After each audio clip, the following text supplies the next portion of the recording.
2024 की चुनाव की तैयारियों में तमाम राजनीतिक दल जुट चुकी है। दरअसल झारखंड में आदिवासियों के वोट को लेकर के सबकी नजर है। अगर हम बात करें तो कुछ दिनों पहले मोरहाबादी मैदान में डीलिस्टिंग को लेकर के एक बड़ी रैली होती है और उसके विरोध में अब आदिवासी एकता महारैली का आयोजन किया जा रहा है।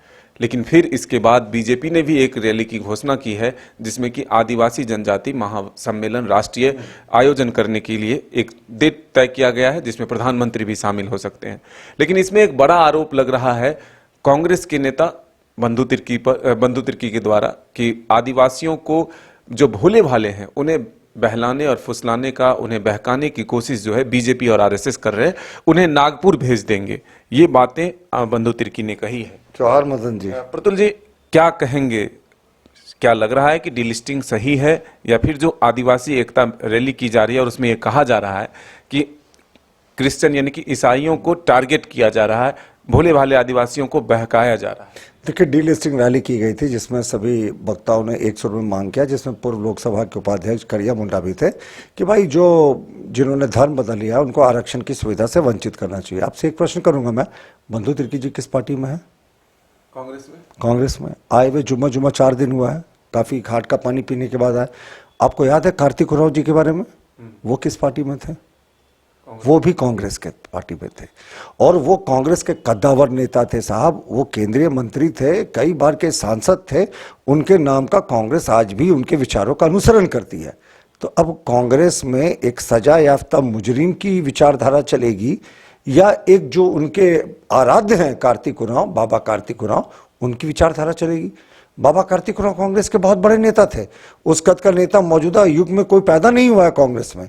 उन्होंने क्या कहा था? उन्होंने कहा था प्राइवेट मेंबर बिल इंट्रोड्यूस करके कि जिन आदिवासियों ने धर्म बदल लिया है उनके आरक्षण की सुविधा से उनको वंचित करना चाहिए। और इंदिरा गांधी ने उस समय उनकी बात को नहीं माना था। फिर 250 के करीब लोकसभा के सांसदों ने पत्र लिखा था और बाबा साहब के प्रेशर में 1970 में ये जब बिल आया तो उस समय कांग्रेस ने वीटो जारी किया कि जो धर्मांतरित आदिवासी हैं उनको बाहर करने के इस प्रस्ताव का विरोध किया जाए। लेकिन बाद में टाल दिया गया बिल को। तो बाबा कार्तिक उरांव का विचार प्रासंगिक है। उन्होंने सारी बातों का जिक्र अपनी पुस्तक 20 साल की वो काली रात में किया है कि 20 साल तक वो आदिवासियों के अधिकारों को लेकर लड़ते रहे कि किस तरीके से ईसाई मिशनरियों ने आदिवासियों के हक को मारा है।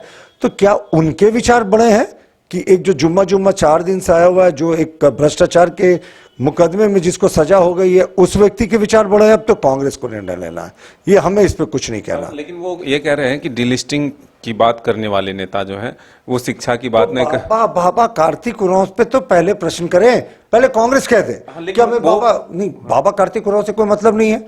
उनके विचारधारा अप्रासंगिक है कांग्रेस के मौजूदा स्वरूप में? कांग्रेस ने हिम्मत से तो कहे ना इस बात को। लेकिन वो आरोप लगा रहे हैं कि जो लोग इस मंच से डीलिस्टिंग की बात कर रहे थे, आदिवासियों के हित की बात कर रहे थे, तो वो सरना धर्म कोड की बात नहीं करते हैं, आदिवासियों की शिक्षा की बात नहीं करते हैं, पेशा कानून की बात नहीं करते हैं। तो फिर कैसे हो? तो बंधु तिर्की ने जब सीट खाली की थी भ्रष्टाचार के आरोप में, कोई उनको शनिचरा उरांव और मंगला मुंडा क्यों नहीं दिखा था अपनी सीट से विधायक बनाने के लिए?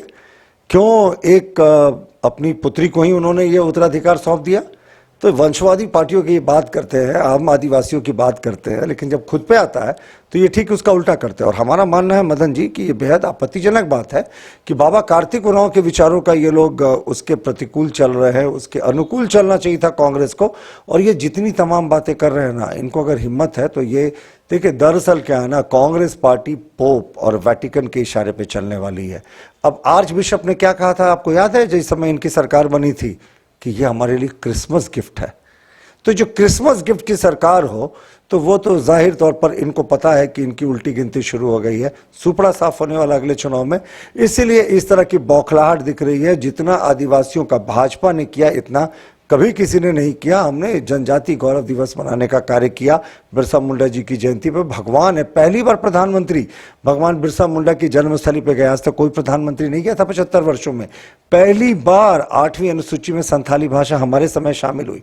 पहली बार अटल बिहारी जी के समय में आदिवासी कल्याण मंत्रालय बना। तो जितनी जो आदिवासियों के हित की योजनाएं हमारे कार्यकाल में हुई, और प्रधानमंत्री जनमन योजना चल रही है आदिवासियों के विकास के लिए। लेकिन ये चाहते हैं कि आदिवासियों का विकास नहीं हो। अभी भी कहते हैं 26% आदिवासियों की जनसंख्या है, सिर्फ 4% क्रिश्चियन है, 22% यहाँ के सरना धर्मावलंबी है। लेकिन अगर आप देखेंगे तो एक मोटे आंकड़े के अनुसार ये 4% जो आबादी है, ये 26% के 70% नौकरियों पर कब्जा बनाई हुई है। यानी ये 4% जो है ना, सिर्फ कन्वर्टेड ट्राइबल्स, वो पूरे आदिवासियों के 70% की हकमारी कर रही है। तो क्या ये सरनाओं के साथ अन्याय नहीं है, जिन्होंने हजारों वर्षों से मुगलों को झेला, अंग्रेजों को झेला, अपनी परंपरा को नहीं छोड़ा? इन्होंने तो अपनी परंपरा को छोड़ दिया। एक फादर आया और एक लोक लुभावन नारा दिया और इनके जन्म और मरने की पद्धति बदल गई। कहाँ ऐसे ऐसे करने लगे, कहाँ सरना में ऐसा कहाँ होता है? तो हमारा मानना है कि सरना को प्राथमिकता मिलनी चाहिए।